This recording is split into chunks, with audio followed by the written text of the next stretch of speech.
Pagi itu, udara masih basah oleh embun ketika Herman berdiri di depan pintu utama gedung perkantoran setinggi belasan lantai itu. Seragamnya rapi, sepatu hitamnya mengilap, namun matanya menyimpan sesuatu yang tak pernah dipahami orang lain, keinginan sederhana untuk dihargai. Setiap hari ia membuka pintu, menyapa karyawan yang masuk, dan mengatur lalu lintas kecil manusia yang menuju lift. Pekerjaan yang tampak sepele bagi banyak orang, tapi justru itulah yang membuatnya bertahan. Tugas yang memberinya ruang untuk tetap merasa berguna. "Pagi, Pak Herman," ujar seorang karyawan muda sambil lewat. Herman mengangguk pelan. Senyumnya tipis, datar, sopan seperti biasa. Namun sebelum ia sempat membalas lebih panjang, suara yang lebih keras muncul dari arah lobi dalam. "Herman, panggil Pak Guntur," nada suaranya seperti selalu, memerintah, dan tidak pernah hangat. Herman menoleh, menegakkan tubuh otomatis. "Iya, Pak." Pak Guntur berjalan mendekat sambil menghela napas panjang seolah kehadiran Herman saja sudah menguras energinya. Lelaki itu memandangnya dari kepala sampai kaki. "Kamu itu bisa nggak sih berdiri lebih sigap?" Satpam itu harus kelihatan tegas, bukan kayak patung tua di museum. Herman menahan napas hampir tak terlihat. Sekilas saja, namun cukup untuk membuat dadanya terasa sesak. "Baik, Pak. Saya perbaiki." "Sudah berapa kali saya bilang, kamu itu cuma penjaga pintu. Jangan sok ingin terlihat penting."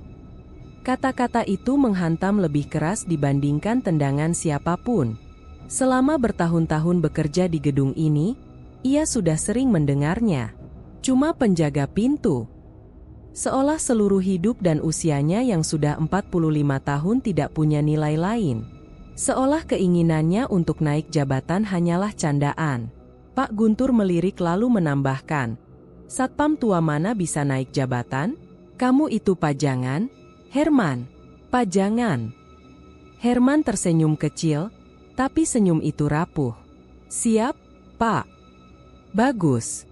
Sekarang pantau area belakang. Jangan cuma berdiri." Begitu pria itu berbalik, senyum Herman lenyap. Ia menarik napas panjang, menahan dorongan untuk menunduk.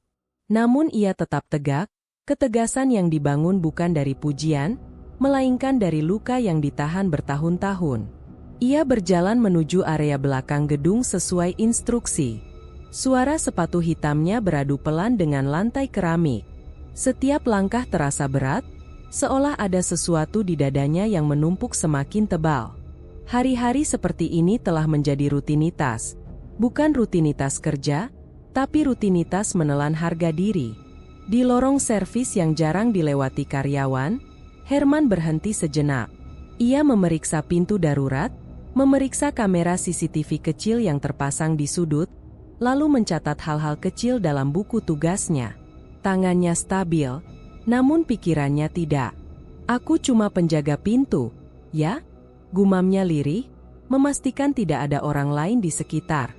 Ia jarang marah, tapi hari ini amarah itu terasa lebih nyata. Seperti bara yang perlahan membesar, menunggu tersentuh angin sedikit saja untuk menyala. Saat kembali ke lobi, ia melihat karyawan bergegas masuk. Sebagian meliriknya sambil tersenyum sekilas. Sebagian lagi bahkan melewatinya tanpa satupun kata. Herman bukan orang yang menuntut penghormatan berlebihan, tapi ia merindukan pengakuan sederhana, bahwa ia bukan pajangan. Pak Guntur muncul lagi, kali ini dengan map tebal di tangan. "Herman, kamu lihat lift nomor 2? Lambat lagi. Kenapa kamu nggak cek dari tadi?" "Saya sudah." "Nggak usah alasan. Kamu memang nggak bisa cepat. Makanya kamu tetap di posisi itu terus." Ada getaran kecil di tenggorokannya, tapi Herman menahannya. Ia mendekat, memastikan jaraknya tetap sopan. "Siap, Pak. Saya cek sekarang." Pak Guntur mengibaskan tangan, seolah mengusir. Iya, jalan." Herman menundukkan kepala sedikit lalu pergi. Dalam diam, ia mencoba menahan kata-kata yang ingin keluar. Ia mengingat nasihat almarhum ayahnya. Sabar itu bukan diam, tapi mengendalikan diri ketika kau ingin meledak. Herman selalu memegang itu, namun semakin lama ia merasa sabarnya berubah bentuk. Bukan lagi kekuatan, melainkan beban. Di depan lift nomor 2, ia menekan tombol dan memperhatikan pintu yang bergerak lambat. Sekali lagi ia mencatat waktu responsnya. Tindakannya mekanis, profesional, tanpa cacat. Namun pikirannya bergeser lagi pada satu hal yang sudah lama ia simpan dalam-dalam. Keinginan naik jabatan menjadi supervisor keamanan. Ia tahu banyak satpam muda yang masuk baru setahun 2 tahun tapi sudah punya kesempatan promosi karena lebih segar atau lebih meyakinkan secara visual. Tidak ada yang mau mengakui bahwa pengalaman 2 dekade Herman justru membuat gedung ini lebih aman. Ketika pintu lift perlahan menutup kembali, Herman melihat pantulan dirinya pada permukaan metalik. Seragamnya rapi. Wajahnya tegas meski usia terlihat jelas. Di sana, ia melihat seorang pria yang tidak menyerah, tapi juga tidak lagi sepenuhnya utuh. "Aku bukan pajangan," bisiknya. Pintu lift tertutup. Saat ia berbalik, Pak Guntur melintas lagi.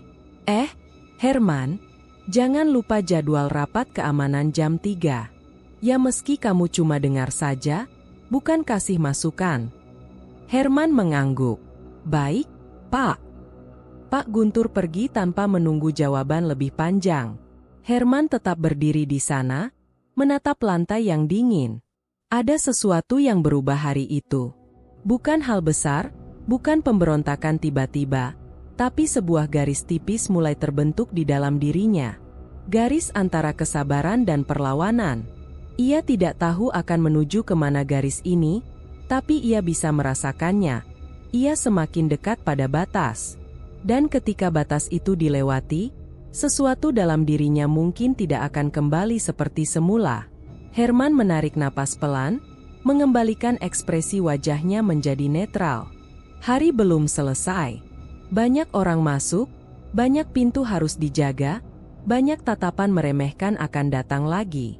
Tapi jauh di dalam dada, luka itu bukan lagi luka semata. Luka itu mulai berubah menjadi arah.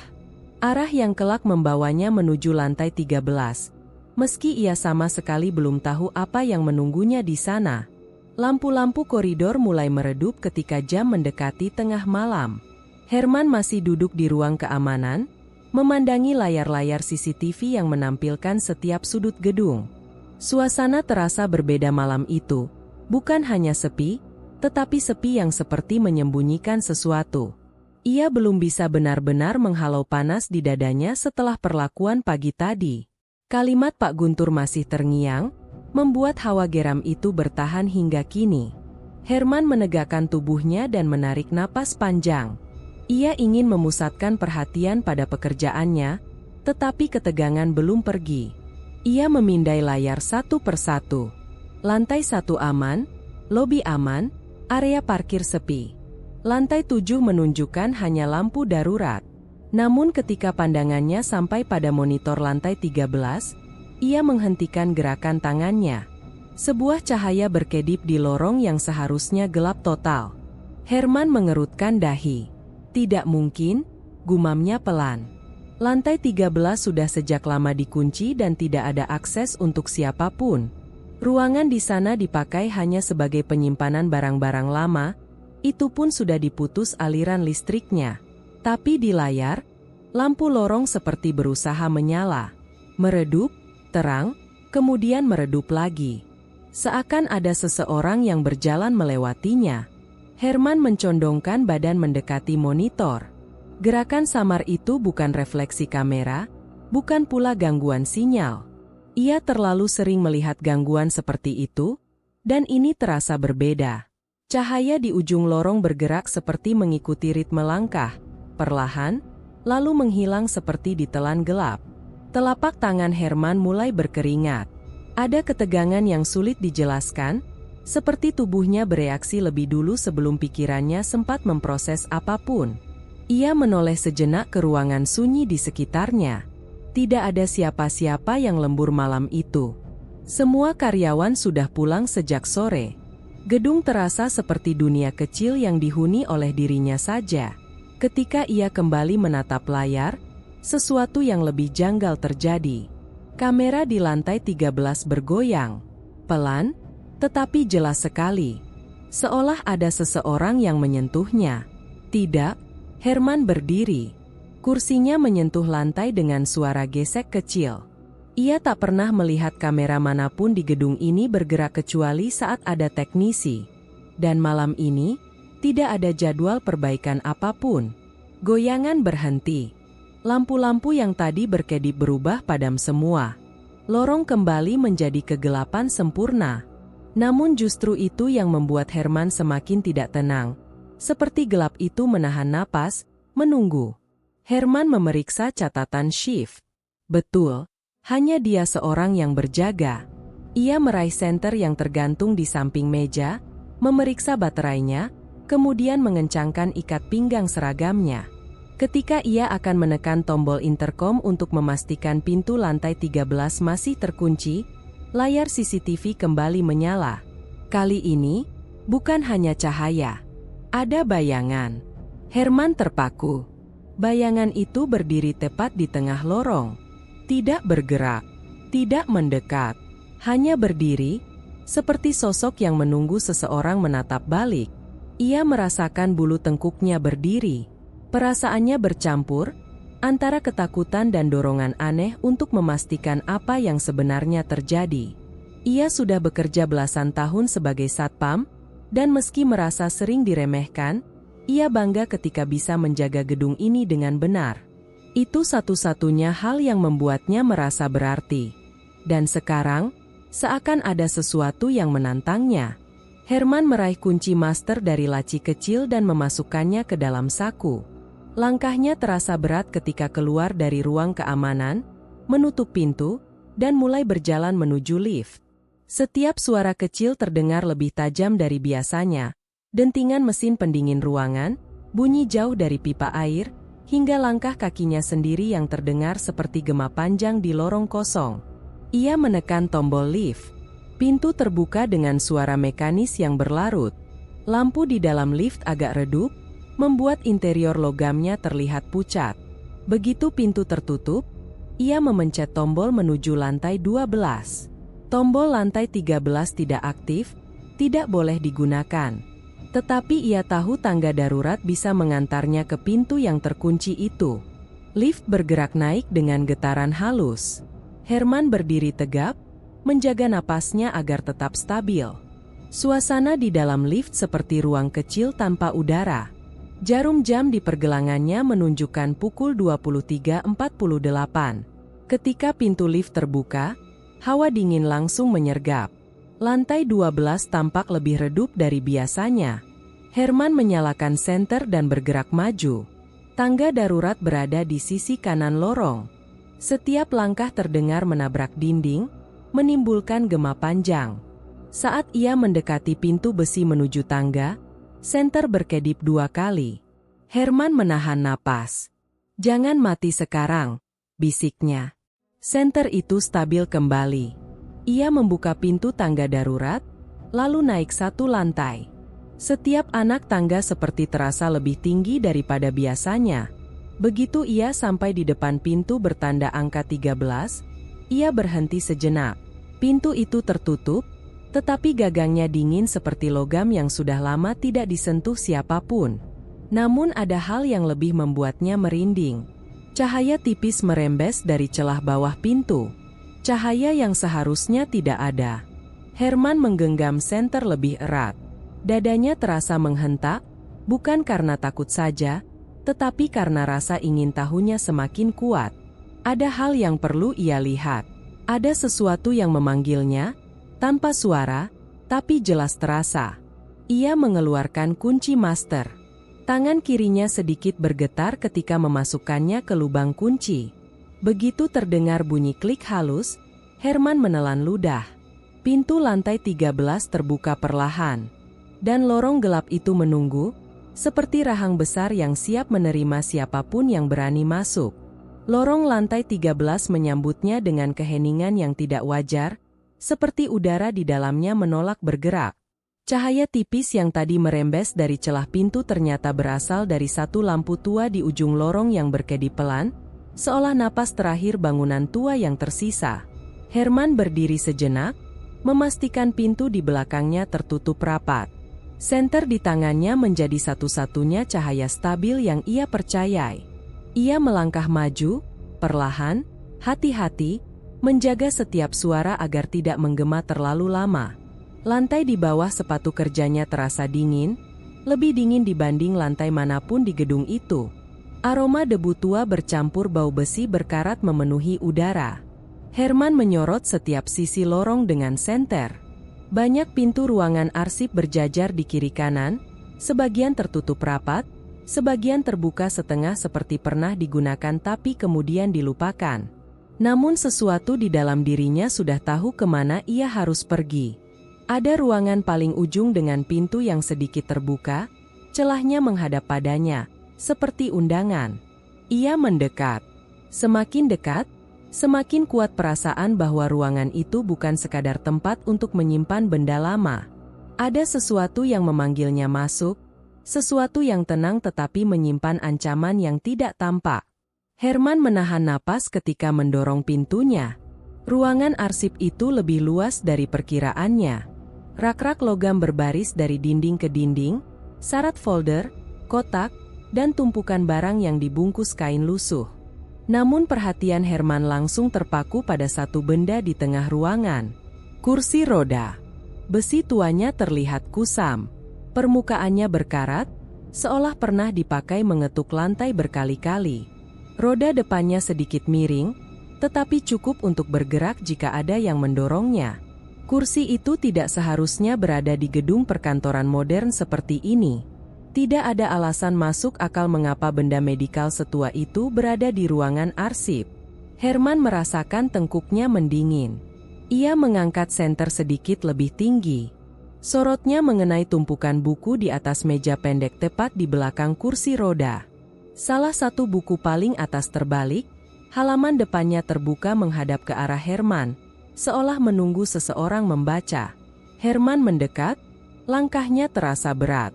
Saat ia melewati kursi roda, roda kanannya bergerak sedikit. Hanya sedikit, tapi cukup membuat denyut nadi Herman melonjak. Ia menoleh cepat, memastikan tidak ada angin atau dorongan dari luar. Kursi itu diam kembali, seperti tidak pernah bergerak. Herman menelan ludah dan memaksa dirinya fokus pada buku catatan di meja. Halamannya tampak kuning pucat, menua oleh waktu. Ia menyentuhnya pelan dengan ujung jari sebelum membalik satu halaman. Tulisan di dalamnya rapi, nama, tanggal, dan catatan singkat, semuanya dengan tinta hitam yang hampir memudar. Nama pertama membuat Herman berhenti sejenak. Ia mengenalinya. Seorang mantan karyawan yang meninggal beberapa tahun lalu. Ia membalik halaman lain.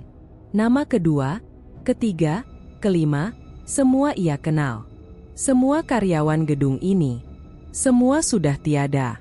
Dadanya terasa sesak. Buku ini semacam daftar kematian. Tapi bukan sekadar dokumentasi. Cara penulisannya terlalu personal, terlalu tepat waktunya dengan peristiwa yang pernah dibicarakan orang-orang kantor. Tidak ada alasan logis kenapa daftar seperti ini ada di lantai 13, atau kenapa ada yang menuliskannya dengan perhatian seperti mencatat hutang. Saat Herman masih menatap halaman itu, udara di belakangnya bergerak halus. Begitu pelan hingga tubuhnya baru bereaksi setelah terlambat 1 detik. Ia memutar kepala perlahan, menyorotkan senter. Kursi roda kini menghadap ke arahnya. Herman mundur 1 langkah. Ketakutannya naik, tetapi ada rasa aneh yang menahan kakinya untuk tidak lari. Seperti ada tekanan lembut menahannya di tempat. Lalu suara itu terdengar. Bukan bisikan kasar, bukan teriakan, melainkan nada halus, seperti seseorang berbicara dari balik dinding tipis. "Apa kau akhirnya datang?" Herman membeku. Suaranya terdengar dekat, tapi tidak berasal dari 1 titik. Nada itu terasa seperti meresap keluar dari benda-benda di ruangan. Kursi roda, rak arsip, bahkan udara itu sendiri.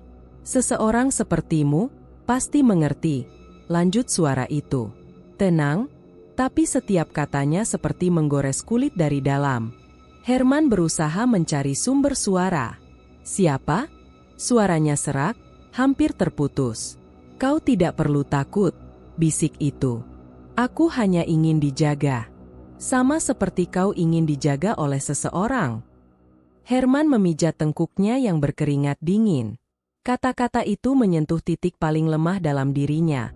Keinginan untuk dihargai, diakui, tidak dianggap remeh. Kalimat itu terdengar terlalu tepat, seperti suara itu membaca hatinya. Gedung ini sendirian, lanjutnya. Aku juga sendirian. Sudah lama sekali. Ruangan seakan bergerak. Rak-rak tampak lebih tinggi, bayangannya seperti merayap ke arah Herman. Kursi roda mengeluarkan bunyi kecil, seakan roda belakangnya berputar sedikit. Herman memaksakan napas. Ia mencoba mundur, tapi suaranya kembali terdengar, lebih lembut, namun menekan dari dalam kepala. Aku menyimpan nama-nama ini, karena mereka memanggilku dulu. Tapi kau berbeda. Kau datang sendiri. Herman menatap buku itu. Nama-nama yang ia kenal. Tinta hitam yang hampir memudar. Dan halaman kosong di bagian belakang yang terbuka oleh hembusan angin yang tidak ada. Jika kau mau menjaga lantai ini. Suara itu memberi jeda, panjang, membuat ruangan menegang seolah menunggu jawaban penting. Aku bisa menjagamu. Kursi roda bergerak 2 cm ke depan. Herman terpaku. Dekatkan buku itu, bisik suara tersebut.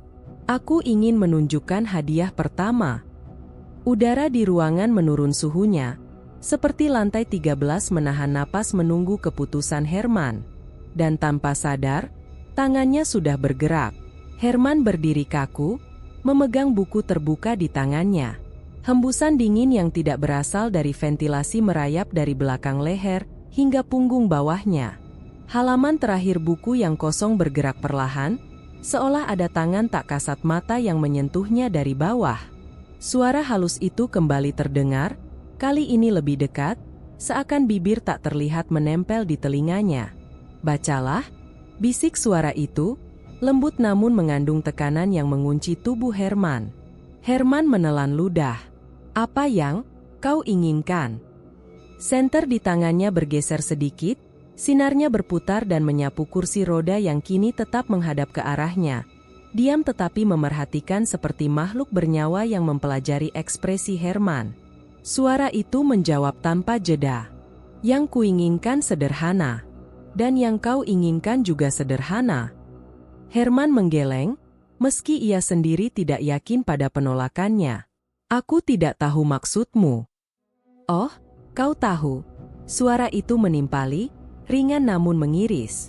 Kau ingin dihargai. Kau ingin dilihat.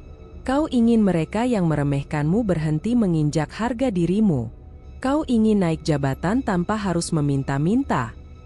Herman menggenggam buku itu semakin erat. Kata-kata itu menembus langsung ke titik paling rapuh di dalam dirinya. Ia tidak perlu ditanya, semua itu benar. Terlalu benar.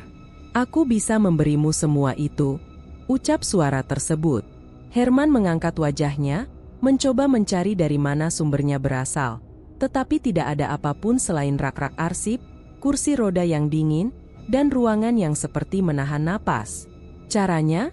Tanya Herman, suara hampir tidak terdengar.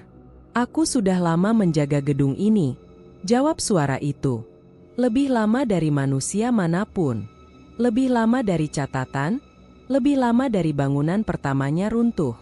Tapi aku tidak punya mata untuk melihat semua. Tidak punya tangan untuk menjaga apa yang seharusnya dijaga. Nada suaranya berubah sedikit lebih rendah. Aku membutuhkanmu. Herman mengerutkan dahi. Menjagamu? Bagaimana? Suara itu terdengar seperti senang mendapat pertanyaan itu. Kau tidak perlu melakukan banyak hal. Kau hanya perlu memperhatikan mereka yang meremehkanmu. Mengawasi siapa yang membuatmu kecil dan hina. Jika seseorang menyakitimu, secara kata, sikap, Atau niat, kau menuliskan namanya di buku itu? Hanya itu. Herman menatap halaman kosong yang terbuka. Kertasnya tampak lebih pucat, seperti menunggu tinta baru. Dan setelah itu, tanya Herman. Aku mengambil alih, jawab suara itu, nyaris seperti senyuman gelap yang dibisikkan. Mereka akan hilang dari jalur yang menghalangimu. Hilang dari hadapanmu. Hilang dari posisi yang menghalangimu berkembang. Herman merasakan jantungnya berdetak cepat. Terjebak antara rasa takut dan rasa ingin percaya pada janji itu. Setiap kali aku menulis nama. Tidak. Suara itu mengoreksi, menekan kata-kata seperti guru yang sabar tapi berbahaya. Hanya satu nama per minggu. Tidak boleh lebih. Kau memilih siapa yang pantas dihapus dari jalanmu. Herman merasa tenggorokannya kering. Kenapa harus satu? Setiap kekuatan punya batas. Suara itu melingkupi ruangan, lebih padat dari sebelumnya. Dan setiap pengorbanan harus dilakukan dengan ritme. Satu nama setiap 7 hari. Tidak boleh kurang. Tidak boleh lebih. Herman menatap kursi roda itu lagi. Benda itu tidak bergerak, tetapi kehadirannya terasa seperti mata yang mengamati tanpa jeda. Kalau aku tidak menulis nama. Sekilas terdengar sesuatu yang menyerupai tawa pendek. Bukan tawa ramah, bukan pula tawa jahat. Lebih seperti suara seseorang yang merasa sudah mengetahui jawabannya, dan hanya sedang menunggu Herman menyadarinya. Maka kekuasaan tidak akan mengalir padamu. Jabatanmu tetap kecil. Harga dirimu tetap diinjak. Mereka tetap memperlakukanmu seperti sampah. Dan tentu saja, suara itu menurun perlahan, menyesakan, kau tidak akan bisa menjaga lantai ini untukku. Dan aku tidak akan menjagamu. Herman mengusap wajahnya. Napasnya berat. Suasana ruangan seperti mendesak dadanya untuk memilih. Ia memikirkan Pak Guntur yang selalu merendahkannya, rekan-rekan kantor yang sering bercanda berlebihan, orang-orang yang menganggapnya hanya pajangan. Jika aku setuju, ucap Herman, perlahan, apa yang akan terjadi padaku? Penghargaan, suara itu berbisik lembut. Kepercayaan yang kau cari, pujian, kesempatan. Mereka akan melihatmu sebagai orang paling berharga di Departemen Keamanan. Kau akan mendapat tempat yang pantas. Apa aku harus berkorban sesuatu? Tanya Herman. Kau hanya menuliskan satu nama. Nada suara itu menenangkan, hampir seperti rayuan yang disusun dengan rapi. Satu saja. Satu orang yang pantas menerima apa yang mereka berikan padamu. Herman menunduk pada buku itu lagi. Halaman kosong itu tampak lebih putih daripada sebelumnya, hampir bercahaya di bawah sorot senter. Aku tidak suka menyakiti orang, ucap Herman keras, meski suaranya sendiri terdengar ragu. Tidak ada yang meminta kau menyakiti mereka, jawab suara itu cepat. Aku yang melakukannya. Kau hanya menunjukkan siapa yang layak menerima hukumannya. Ruangan seolah bergerak sedikit. Kursi roda bergeser kurang dari 1 sentimeter, tetapi cukup membuat Herman menarik napas tajam. Kau dan aku bisa bekerja sama. Lanjutan suara itu terdengar lebih lembut, lebih menenangkan, tetapi ada tekanan kuat yang menyusup di dalamnya. Kau hanya perlu merawat lantai ini. Menjaga pintunya tetap tertutup. Menjadi mata dan telingaku. Herman memejamkan mata sejenak. Bayangan wajah orang-orang yang merendahkannya melintas. Kata-kata kasar Pak Guntur menusuk kembali. Rasa sakit harga diri yang sudah lama ia tahan mendesak naik. Apa kau menjamin aku naik jabatan? Tanya Herman. Aku menjamin jalanmu akan terbuka, jawab suara itu tanpa keraguan. Aku menjamin semua hambatanmu akan hilang. Herman membuka matanya perlahan. Tangan kanannya bergerak, hampir tanpa kendali. Ia menyentuh halaman kosong itu. Ujung jarinya gemetar. Mulailah, bisik suara itu. Tulis nama pertamamu. 7 hari akan berjalan, dan hidupmu berubah. Herman terdiam. Beban keputusannya menggantung, berat seperti langit-langit yang turun menekan seluruh ruangan. Satu tarikan napas panjang. 1 detik keheningan. Dan akhirnya, pensil di samping buku itu mulai bergerak. Pagi itu, rasa sesak menyeret Herman sejak menginjak lobi gedung. Ia mengira ketegangan malam di lantai 13 akan mereda begitu matahari terbit, tetapi ternyata justru sebaliknya. Kecemasan itu mengikuti langkahnya seperti bayangan yang tidak mau lepas. Ia mencoba menenangkan diri dengan rutinitas, menyapa petugas kebersihan, memeriksa panel kontrol, dan memastikan daftar tamu tercetak rapi. Tetapi semuanya terasa berjarak, seperti ia bergerak dalam kabut. Ketika Johnny muncul, kabut itu berubah menjadi tekanan yang meremas dada. Johnny berjalan sambil membawa 2 gelas kopi, mengayunkannya seperti trofi. Ia berhenti di dekat meja resepsionis lalu menoleh ke Herman yang sedang memeriksa catatan tamu. Pak Herman, katanya sambil tertawa kecil. Kalau satpam salah taruh data begini, jangan salahkan orang kalau bilang kerja Bapak cuma duduk. Herman menahan napas. Ia tahu Johnny bermaksud bercanda, tetapi nada merendahkannya terlalu jelas. Johnny melanjutkan, atau mungkin Bapak harus ikut pelatihan ulang? Biar nggak kelihatan kayak patung depan gedung. Beberapa karyawan ikut tersenyum kecil, menganggap hal itu biasa. Bagi mereka, Herman hanya penjaga pintu yang tidak mungkin tersinggung. Tapi bagi Herman, kata-kata itu menusuk tempat yang sangat sensitif, tempat yang sejak semalam masih terbuka, masih perih. Ia menutup catatan tamu perlahan. Johnny, ucapnya dengan suara tegang, jangan bicara begitu. Johnny tertawa lebih keras. Astaga, Bapak baper? Sudah tua kok baper. Santai dong. Herman merasakan denyut jantungnya mengeras. Ia ingin membalas, tetapi suara malam itu seakan muncul kembali, bukan dalam bentuk bisikan, tapi sebagai ingatan yang menguatkan tekanan di dadanya. Kau hanya perlu menunjukkan siapa yang layak menerima hukuman. Herman mundur selangkah dan memalingkan wajah, menahan agar emosinya tidak meledak di tempat umum. Ia menarik napas panjang dan berjalan ke belakang meja satpam, mencoba kembali bekerja seperti biasa. Tetapi suara tawa Johnny masih terdengar. Tidak keras, tapi cukup untuk membuat seluruh tubuh Herman bergetar. Saat makan siang, Johnny kembali menghampirinya dengan senyum mengejek. Bapak nggak makan? Hati-hati kalau lapar, jadi makin lambat nanti. Sudah, jawab Herman singkat. Loh, kok galak? Ini gedung, bukan rumah sakit, ujar Johnny sambil melengos. Setelah Johnny pergi, Herman menggenggam sisi meja sampai buku-buku jarinya memutih.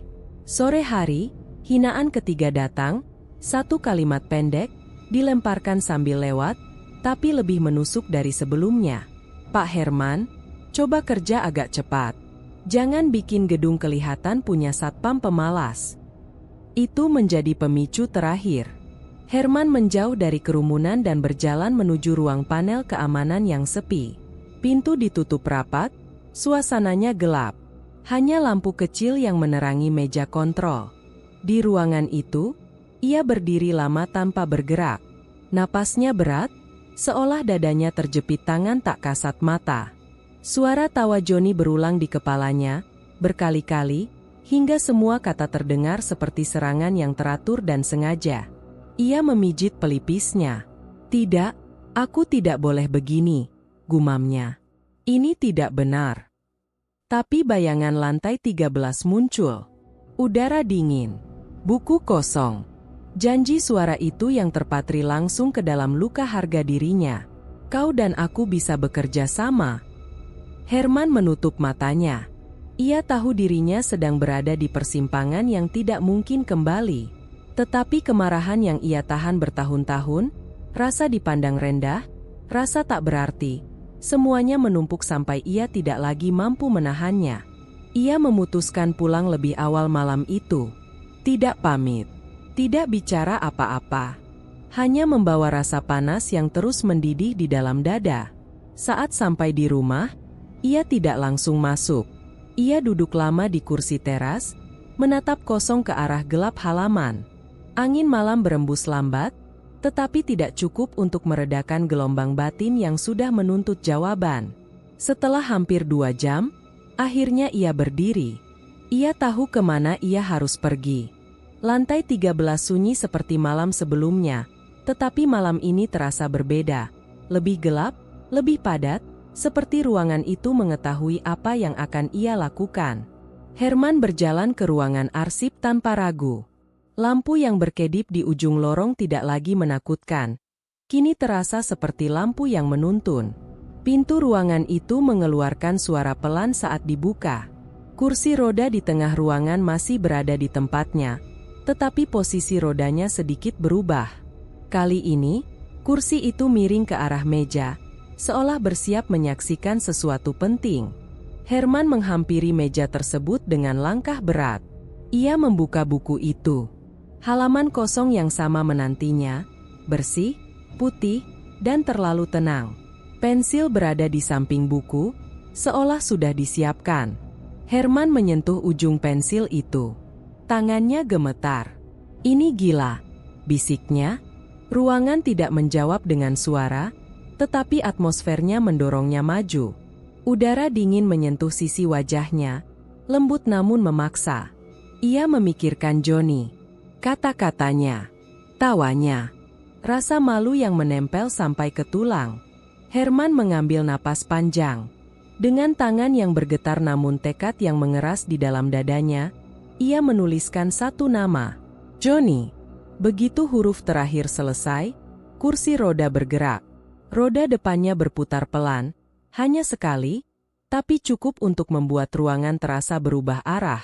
Lampu kecil di pojok ruangan berkedip-kedip cepat seolah merespons keputusan itu. Herman mundur, terkejut. Tetapi tidak ada suara yang menyahut. Tidak ada janji lanjutan. Tidak ada bisikan balasan. Hanya pergerakan kecil kursi roda. Dan keheningan yang terasa seperti persetujuan. Herman menutup buku itu perlahan. Tangannya dingin. Hatinya berdebar keras, bukan hanya karena takut, tetapi karena sesuatu dalam dirinya telah berubah. Tidak ada jalan kembali. Pagi itu, udara gedung terasa berbeda. Herman berdiri di depan lobi dengan seragam rapi, namun keringat dingin terus muncul dari sela-sela telapak tangannya. Bukan karena lelah, tetapi karena bayangan semalam masih menempel seperti noda gelap yang menolak hilang. Nama yang ia tulis itu telah membawa akibatnya. Ketidakhadiran Johnny pagi ini bukan sekadar ketidakhadiran biasa, dan Herman tahu betul alasannya, meski ia memaksa dirinya untuk tidak memikirkan detailnya. Namun yang membuat dadanya semakin sesak adalah sikap orang-orang di gedung. Tidak ada yang bertanya, tidak ada yang mencurigai apa-apa. Justru, sambutannya mengejutkan. "Pagi, Herman," sapa Pak Guntur dengan nada yang berbeda dari biasanya. Tidak ada ejekan, tidak ada nada meremehkan. Hanya senyum kecil, senyum yang justru membuat Herman lebih waspada daripada hinaan manapun. Herman mengangguk kaku. "Pagi, Pak." Pak Guntur menatapnya sejenak, seperti menilai kualitas seorang pegawai yang baru dipromosikan. "Kerjamu kemarin bagus.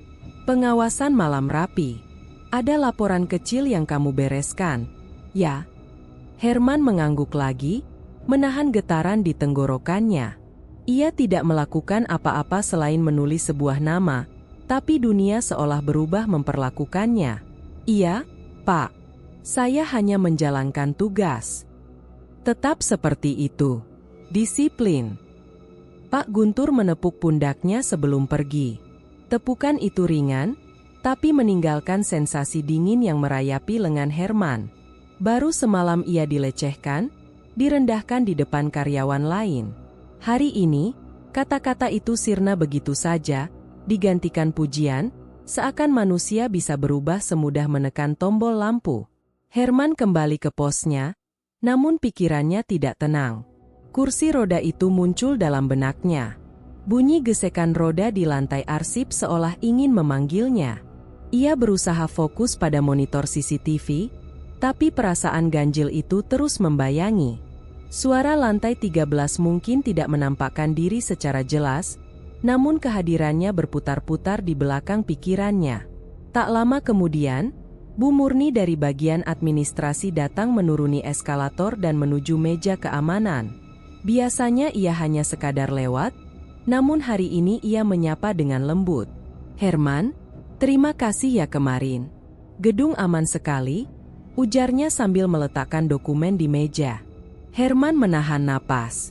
"Sama-sama, Bu. Saya cuma kerja seperti biasa." "Justru itu. Tidak semua orang bisa seteliti kamu." Ia tersenyum sopan sebelum kembali berjalan. Herman mengikuti langkahnya dengan pandangan kosong. Seteliti dia? Baru beberapa hari lalu orang-orang tidak menganggapnya ada. Semua memandangnya seperti perabot yang berdiri di sudut ruangan. Sekarang, kata-kata manis datang satu persatu, seperti bunga yang bermekaran di tanah yang seharusnya tandus. Ia tahu penyebabnya. Ia tahu harga dari semua perubahan ini. Dan itulah yang membuat perutnya mengeras. Karena semakin banyak yang memujinya, semakin jelas bahwa apa yang terjadi pada Johnny hanyalah awal. Siang menjelang, Herman duduk di ruang kecil belakang lobi untuk istirahat, mencoba mengatur napas. Namun suara samar itu muncul lagi. Tidak sejelas malam sebelumnya, tetapi cukup menjangkau dasar pikirannya. Bagaimana rasanya dihargai, Herman? Ia menutup matanya. Hanya sebentar. Tapi suara itu mengalir seperti bisikan yang merayap di balik tengkuknya. "Mereka melihatmu sekarang. Mereka menyadari nilai yang selama ini mereka remehkan. Semua berkat keputusanmu, dan buku itu hanya menjalankan fungsinya." Herman membuka mata tajam. "Aku tidak melakukan ini untuk dihargai," gumamnya lirih, memastikan tidak ada orang yang bisa mendengar. "Benarkah?" Bisikan itu lembut, namun mengiris keyakinan di dadanya. "Atau karena kau lelah diinjak?" Herman menarik napas. Dadanya naik turun. Kata-kata itu terlalu tepat, terlalu jujur. Dan itulah yang membuatnya takut. "Cukup," bisiknya lagi, mencoba menutup telinganya.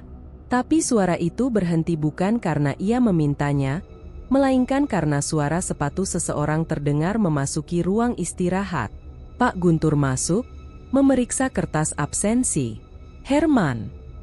Herman segera berdiri. "Iya, Pak. Ada rapat manajemen minggu depan. Saya ingin kamu hadir. Kita butuh masukan dari petugas yang benar-benar tahu titik rawan gedung." Herman terdiam. "Rapat manajemen?" "Iya." Diundang ke ruang yang sebelumnya bahkan ia tidak berani dekati. "Kenapa, saya?" "Pak?" tanyanya hati-hati. "Karena kamu terlihat paling berdedikasi," jawab Pak Guntur tegas, tanpa senyum. Namun nadanya kali ini bukan meremehkan, melainkan mengakui. "Teruskan performa ini. Kamu bisa jauh lebih tinggi dari sekarang." Herman menelan ludah. Kata-kata itu seperti pintu yang terbuka perlahan. Pintu yang selama ini ingin ia ketuk, tapi selalu tertutup rapat dan dikunci dari dalam. Pak Guntur pergi, meninggalkannya sendiri. Namun Herman tidak merasa sendiri. Ia merasakan kehadiran itu, berputar di sekitar tubuhnya seperti udara dingin dari ventilasi rusak. "Lihat, jalanmu sudah dibuka, hanya tinggal kau melangkah lebih jauh." Herman memejamkan mata, namun bayangan kursi roda itu muncul lagi. Roda yang bergerak perlahan, seolah menagih sesuatu. Seolah mengingatkannya bahwa setiap keinginan ada biayanya. Ia membuka mata dengan napas berat. Hari itu ia menerima lebih banyak pujian daripada selama bertahun-tahun ia bekerja di sana. Namun tidak satu pun yang membuatnya benar-benar bahagia. Yang tersisa hanyalah ketakutan, dan godaan halus yang mulai terasa seperti jerat. Dan jauh di lubuk hati, Herman tahu, puji-pujian ini bukan anugerah. Ini peringatan. Herman berjalan menyusuri koridor gedung dengan langkah yang berbeda dari biasanya. Tidak cepat, tidak lambat, tetapi stabil dan penuh kesadaran. Seolah lantai tempat kakinya berpijak kini mengenalinya, menerima kehadirannya dengan cara yang tidak dimiliki orang lain. Ia tidak berniat menunjukkan keangkuhan, namun tubuhnya bergerak dengan keyakinan yang baru, keyakinan yang muncul sejak sikap orang-orang terhadapnya berubah. Pagi ini, ketika ia melewati meja keamanan utama, Pak Guntur hanya memberi anggukan kecil. Bukan anggukan dingin, bukan anggukan formal, melainkan anggukan yang mengakui seseorang yang dianggap setara. Herman menangkap perubahan itu dari cara rahang Pak Guntur tidak lagi mengeras, dari cara sorot matanya tidak lagi menusuk, dan dari cara ia tidak berusaha mencari kesalahan kecil untuk ditegur. Anggukan itu sederhana, tapi membuat dada Herman terasa hangat. Bukan hangat bahagia, melainkan hangat yang menyengat, seperti listrik kecil yang membuatnya sadar ia kini punya tempat. Dan tempat itu, ia dapatkan karena sesuatu yang tidak sepenuhnya manusia. Herman menarik napas panjang, mencoba menenangkan diri. Tapi udara pagi terasa lebih padat dari biasanya. Setiap langkahnya meninggalkan gemaringan, seakan lorong itu memperhatikannya.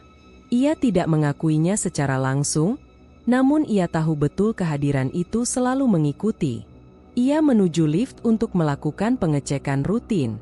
Ketika pintu lift terbuka, cahaya dalam kabin memantul lembut di permukaan logam.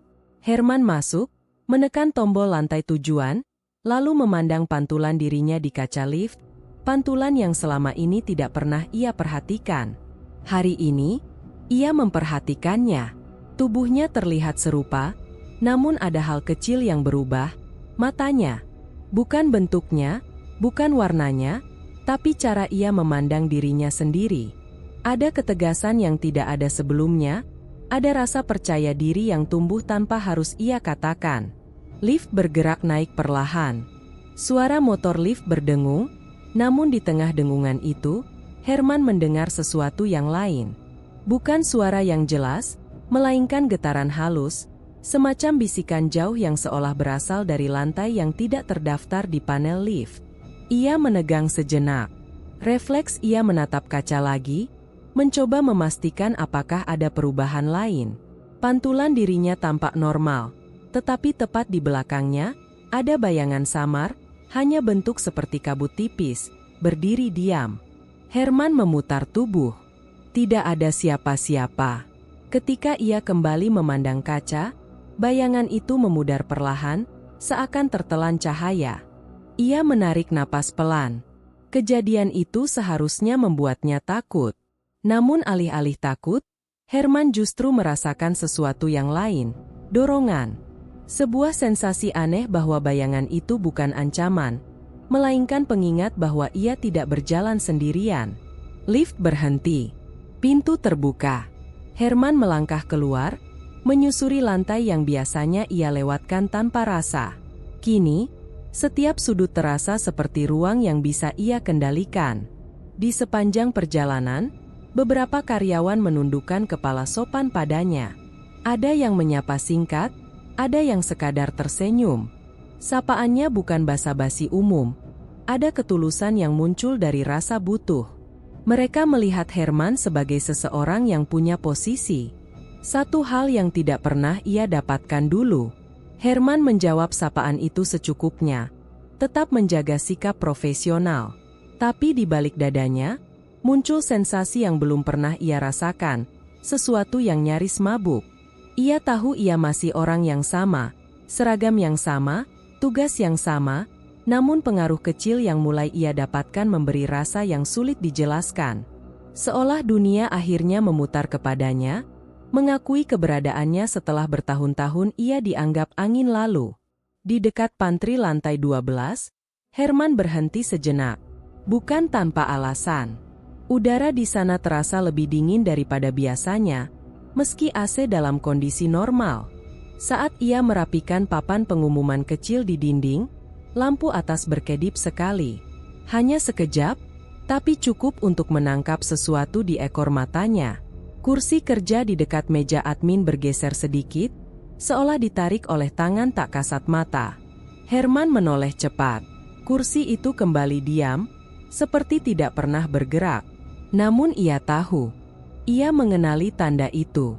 Aku memperhatikan, Herman, bisikan itu terdengar lagi, kali ini sangat dekat, seolah berada tepat di belakang telinganya. Herman tidak bereaksi berlebihan. Ia hanya mengatur napas dan menatap lurus ke arah koridor, seakan suara itu hanyalah angin. Tapi dalam dirinya, ia tahu suara itu tidak datang untuk menakutinya. Suara itu mengamati dan mendorong. Ia melanjutkan langkah, tidak memperlambat, tidak mempercepat. Tapi gerakannya kini lebih mantap. Setiap sudut gedung terasa seperti ruang yang menunduk padanya, bukan karena takut, melainkan karena mengenali pemilik baru yang sedang tumbuh. Sesampainya di lobi lagi, Pak Guntur berdiri di depan meja, memeriksa laporan. Ketika Herman mendekat, pria itu menegakkan badan. "Herman?" panggilnya singkat. "Ya, Pak." "Kamu cek area atas?" "Sudah." Jawaban Herman tenang, tidak lagi canggung seperti dulu. Pak Guntur mengangguk. "Bagus. Kamu memang bisa diandalkan. Pertahankan." Kata itu, diandalkan, membuat dada Herman bergetar. Bukan karena bangga, tapi karena semakin jelas bahwa perubahan sikap ini bukan kebetulan. Ada pola. Ada hubungan langsung antara buku itu dan sikap semua orang di gedung. Herman menatap ke arah pintu kaca gedung, melihat pantulan dirinya. Kali ini, pantulannya tampak berdiri lebih tegap, seolah bayangan itu memanjang sedikit lebih besar dari tubuh aslinya. Ia mendekat satu langkah. Pantulan itu berubah sangat halus. Matanya tampak lebih gelap sepersekian detik sebelum kembali normal. Herman tersenyum tipis. Bukan senyum bahagia, tapi senyum seseorang yang mulai memahami bahaya yang ia pelihara, sekaligus kekuasaan yang diberikannya. Ia tahu sesuatu di lantai 13 sedang mendampinginya. Dan yang lebih mengerikan adalah, ia mulai menikmatinya. Pagi itu berjalan tenang, jauh lebih tenang dari hari-hari sebelumnya. Herman duduk di meja keamanan utama sambil memperhatikan layar monitor CCTV yang menampilkan sudut-sudut gedung. Tidak ada yang mencurigakan. Tidak ada lampu berkedip. Tidak ada gerakan samar di lorong seperti beberapa hari terakhir. Semua terasa normal. Terlalu normal. Herman memijat tengkuknya pelan. Ia baru seminggu merasakan perubahan sikap orang-orang terhadapnya, tapi ketenangan pagi itu justru membuat kulitnya merinding. Gedung itu seolah memberi jeda, menahan napas, menunggu sesuatu. Saat jam menunjukkan pukul 9, cahaya matahari masuk melalui kaca depan, memantul di lantai marmer. Pantulan itu biasanya membawa kesan hangat, tetapi bagi Herman, sinarnya justru terasa pucat. Seperti cahaya yang sedang menutupi sesuatu yang berdiri di belakangnya. Ia mengatur pernapasan, mencoba membuang pikiran buruk.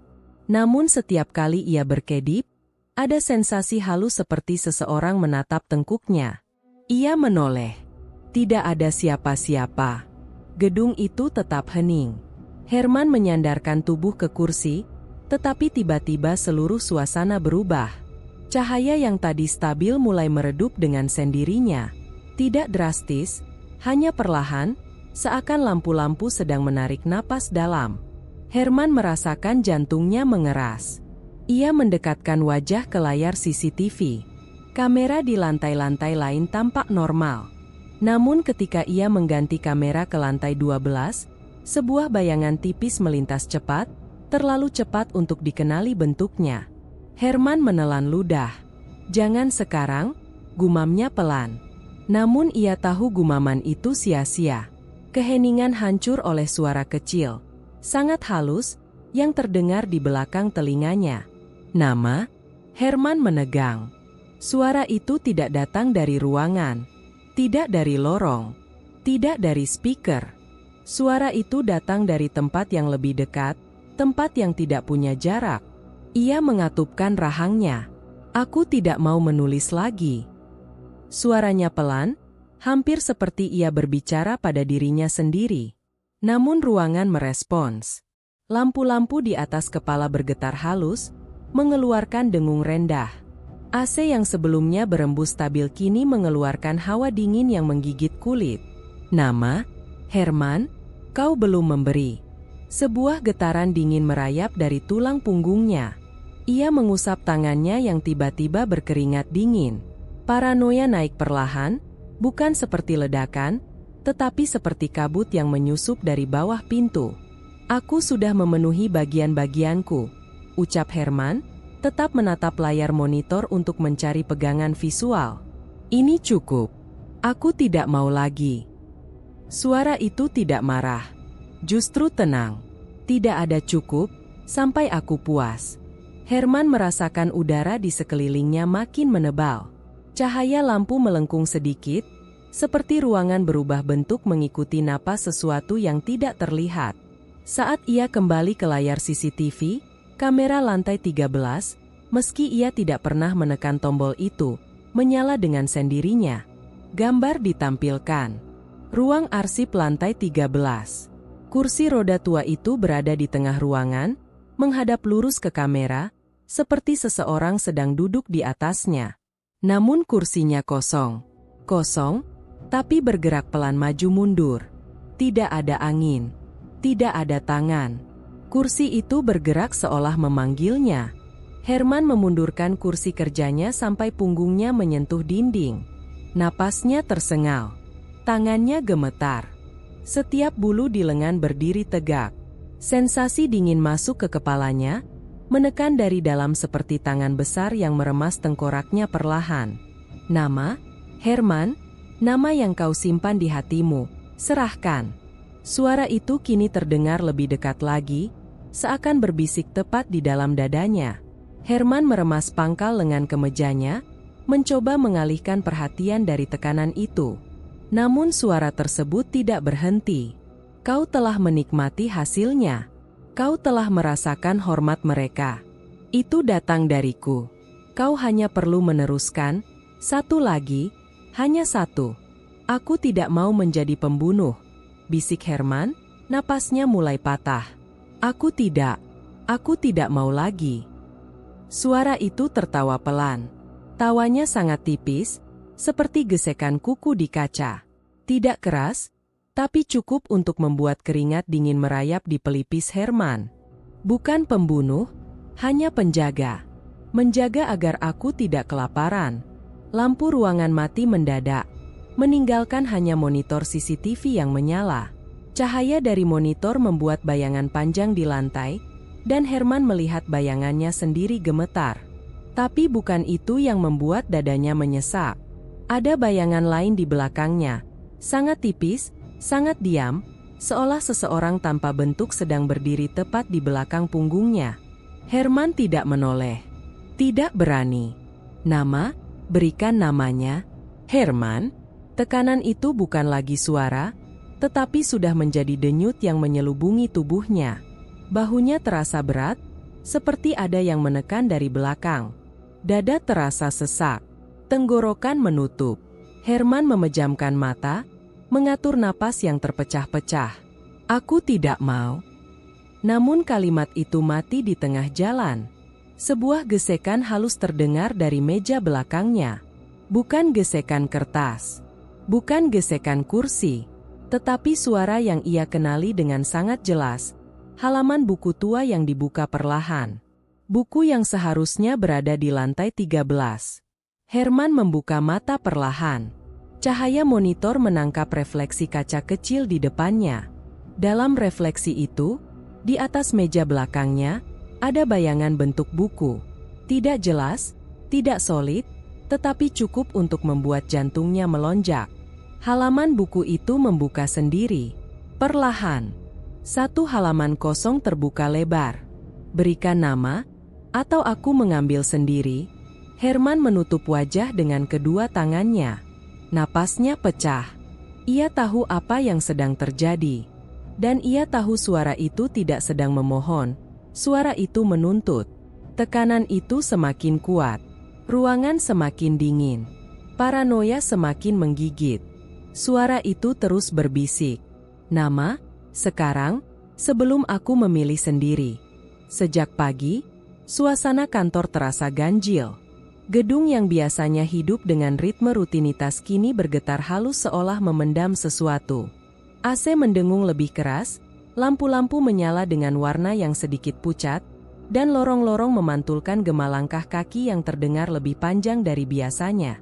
Herman merasakan perubahan itu sejak ia memasuki lobi.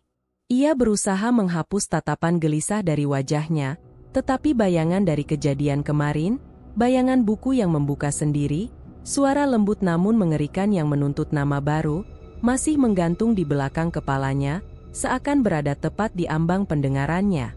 Saat ia duduk di kursi keamanan, CCTV menampilkan layar-layar yang tampak normal. Namun Herman tahu betul bahwa normalitas itu rapuh. Seperti kain tipis yang menutupi wajah sesuatu yang jauh lebih besar. Ia menghela napas, mencoba fokus pada pekerjaannya. Namun ketenangan itu hanya berlangsung hingga pukul 10 pagi. Bu Ratna datang dengan ekspresi kesal seperti biasa. Wajahnya selalu dipenuhi ketegangan, seakan tidak pernah puas dengan dirinya sendiri maupun orang lain. Herman sudah terbiasa dengan nada bicaranya yang tajam, tetapi hari itu, tajamnya berbeda. Lebih menusuk, lebih tidak sabar, seperti ia sedang mencari pelampiasan. Herman berdiri ketika Bu Ratna berhenti di depan meja keamanan. "Selamat pagi, Bu." "Pagi?" Suaranya meninggi. "Kamu tahu nggak? Lift barusan macet 5 menit. 5 menit. Aku terlambat rapat penting gara-gara itu." Herman menahan napas. Ia tahu lift itu tidak rusak. Ia baru memeriksanya tadi pagi. "Saya minta maaf, Bu. Nanti." "Jangan minta maaf dulu. Kerjaan kamu itu apa? Menjaga pintu, kan? Tapi kok masalah begini nggak selesai-selesai? Percuma direvisi prosedur kalau satpamnya begini," seru Bu Ratna. Kalimat itu, kalimat yang hampir sama seperti hinaan-hinaan di masa lalu, menusuk tepat ke bagian hati Herman yang paling rentan. Namun ia menahan diri, tidak ingin terpancing emosi. "Baik, Bu. Saya cek lagi." Bu Ratna mendengus dan pergi dengan langkah tergesa, mengacungkan tangan seolah mengusir serangga. Beberapa karyawan yang melihat kejadian itu saling pandang, lalu menunduk cepat agar tidak terlibat. Herman kembali duduk, tapi tubuhnya terasa lebih berat. Napasnya pendek. Suhu ruangan tiba-tiba anjlok beberapa derajat, membuat kulitnya menegang. Di antara dinginnya udara, suara itu datang lagi. "Dia meremehkanmu, Herman, lagi, dan lagi. Nama itu sudah siap ku terima?" Herman menutup matanya. "Tidak," bisiknya. "Tidak sekarang." Namun suara itu tidak menghilang. Suara itu mengalir dari sudut ruangan, dari celah kecil di belakang meja, dari bayangan yang menempel di dinding. Tidak keras, tapi semakin jelas seiring emosinya meningkat. "Dia tidak menghargaimu. Lihat cara dia memandangmu. Kau masih menahan diri?" Lampu di atas kepala berkedip sekali, lalu stabil kembali. Namun di pantulan kaca monitor CCTV, Herman melihat sesuatu. Kursi kerja di lantai 12 bergerak sedikit, berputar perlahan tanpa tangan yang menyentuhnya. Gedung itu merespons emosinya. Seperti sedang menunggu. Herman mencoba mengalihkan pikiran. Ia mengamati monitor, mengatur ulang jadwal patroli, merapikan kertas laporan di meja. Namun suara itu mengikuti, menempel di udara seperti kabut. "Tuliskan namanya, dan aku akan membuat jalurmu bersih lagi." Herman mencengkeram tepi meja. "Aku tidak mau. Aku tidak mau jadi itu." Suara itu tidak marah, tidak pula mendesak, justru sabar. "Tidak ada yang memaksamu, Herman, tapi lihatlah, lihat bagaimana mereka memperlakukanmu ketika kau tidak menuruti kebutuhanku." Seolah menguatkan kata-kata itu, kejadian berikutnya datang tanpa jeda. Saat Herman pergi mengecek koridor dekat pantry, cahaya lampu di sana meredup drastis begitu ia melangkah masuk. Suara langkahnya menggema panjang, seperti ada seseorang yang berjalan tepat di belakangnya dengan jeda yang sama. Ia berhenti. Langkah itu berhenti. Ia bergerak lagi. Langkah itu mengikuti. Herman berbalik cepat. Lorong kosong. Namun kursi di ujung lorong bergeser pelan, goyah seperti disentuh dari belakang. Udara menegang.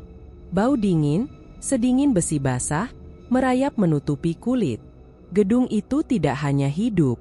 Gedung itu menunggu perintah. Siang harinya, Ayu dari administrasi melewati meja keamanan sambil menatap layar ponselnya. Ia hampir menabrak Herman karena terlalu terburu-buru. "Oh, maaf, Pak Herman," ucapnya sambil membungkuk. Bu Ratna marah-marah lagi di lantai 8. Katanya beberapa data hilang. Katanya juga, ya, semua salah bagian keamanan. Herman mengangguk datar, meski di dalam dirinya, sesuatu berputar pelan. Data hilang? Ia tidak tahu apapun soal itu. Namun suara gaib pasti tahu bagaimana memanfaatkan ketidaktahuan itu menjadi tekanan baru. Ayu pergi, meninggalkannya dalam pikiran yang semakin gelap. Herman duduk kembali. Tangannya gemetar halus. Ia menatap buku log keamanan di hadapannya, namun pikirannya tidak berada di sana. Pikirannya berada di lantai 13. Pada buku tua itu. Pada halaman kosong yang menunggu sesuatu di atasnya. Pada kursi roda yang perlahan bergerak jika ia memejamkan mata.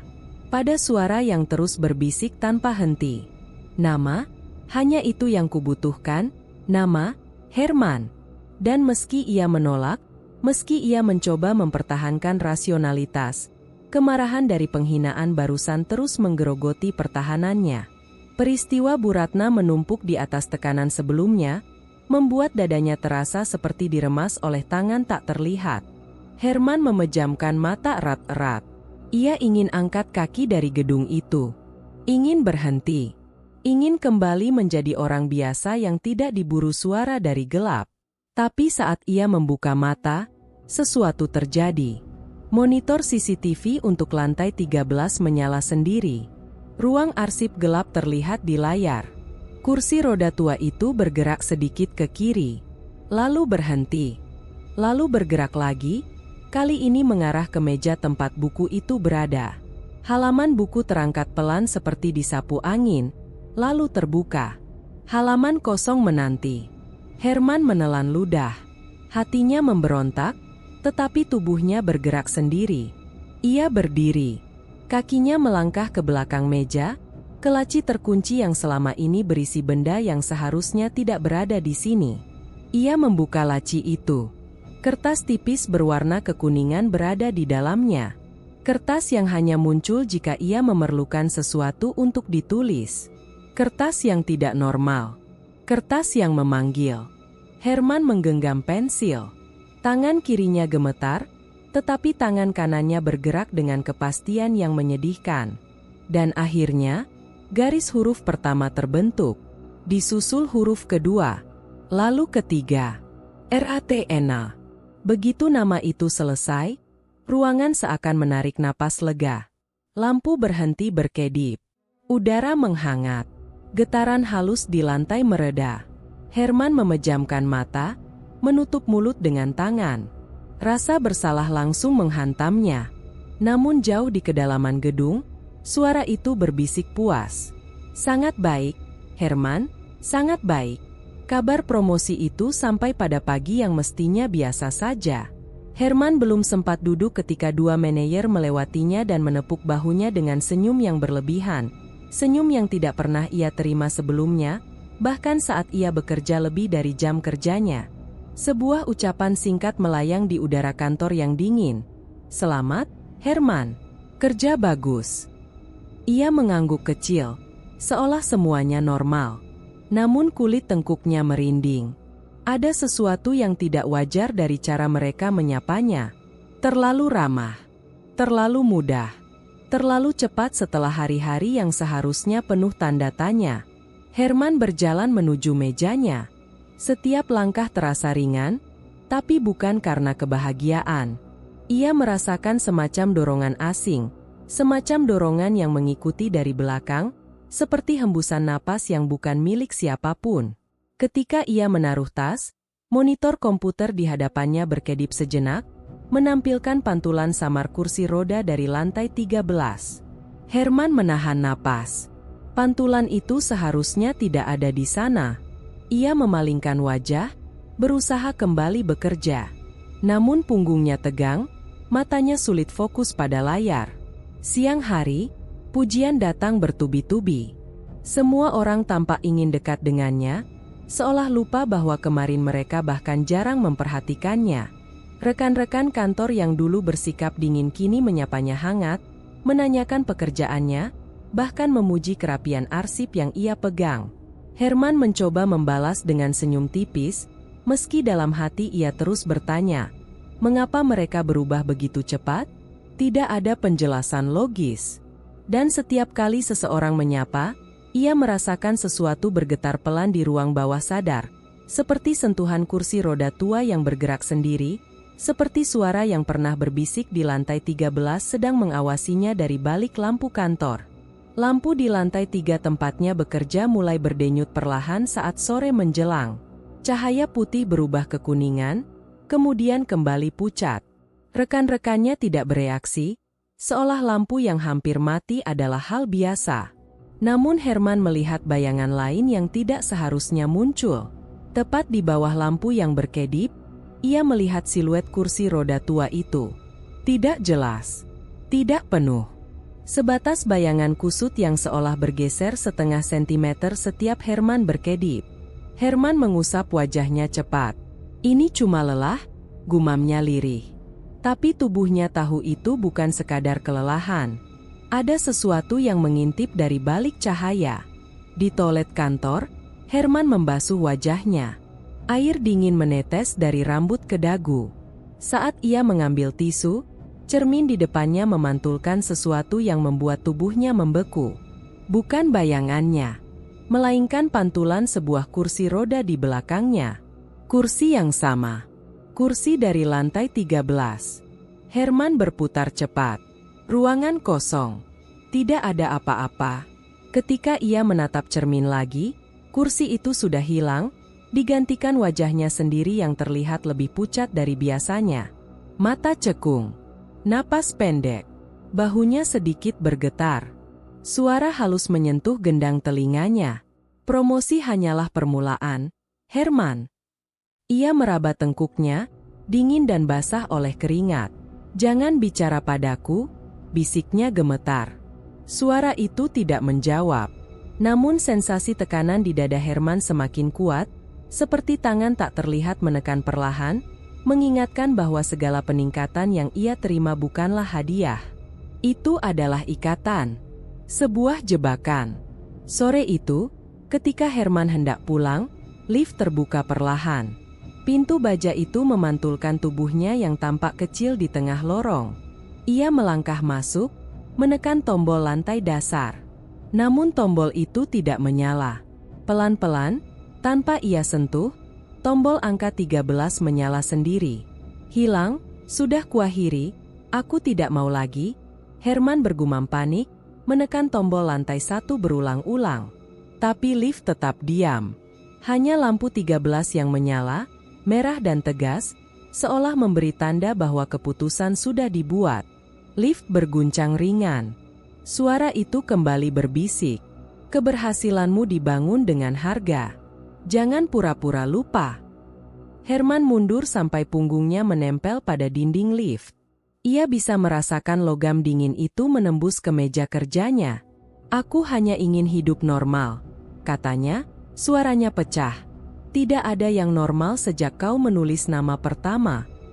Lift akhirnya turun, bukan naik, ke lantai dasar. Pintu terbuka dengan suara denting pelan. Herman terengah. Ia melangkah keluar cepat, hampir berlari. Namun di ambang pintu lift, saat ia menoleh, ia melihat sesuatu yang membuat lututnya melemas. Seseorang, atau sesuatu, sedang duduk di kursi roda tua itu.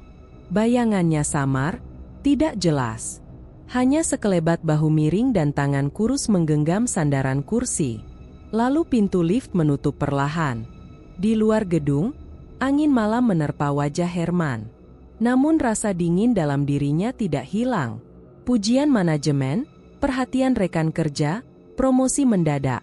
Semuanya terasa seperti benang-benang halus yang menjerat lehernya. Ia menatap gedung yang menjulang di hadapannya. Lampu di lantai 13 menyala terang. Terlalu terang. Seolah gedung itu sedang menatap balik dan tersenyum samar. Herman merasakan napasnya tercekat. Ia mulai sadar. Seluruh keberhasilan itu bukanlah keberhasilan.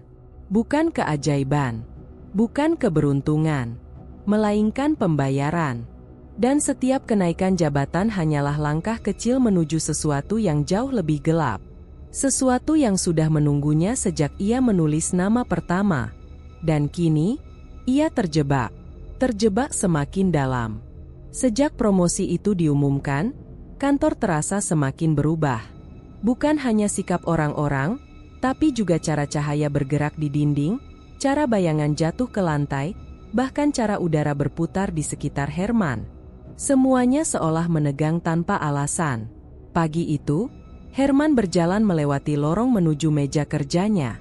Suara langkah sepatu para karyawan terdengar seperti gema yang diperpanjang, seakan gedung sengaja memantulkan suara untuk membuatnya gelisah. Ia baru menaruh tas ketika ia merasakan sesuatu berdiri sangat dekat di belakang salah seorang rekan yang pernah meremehkannya, Pak Guntur. Herman membeku.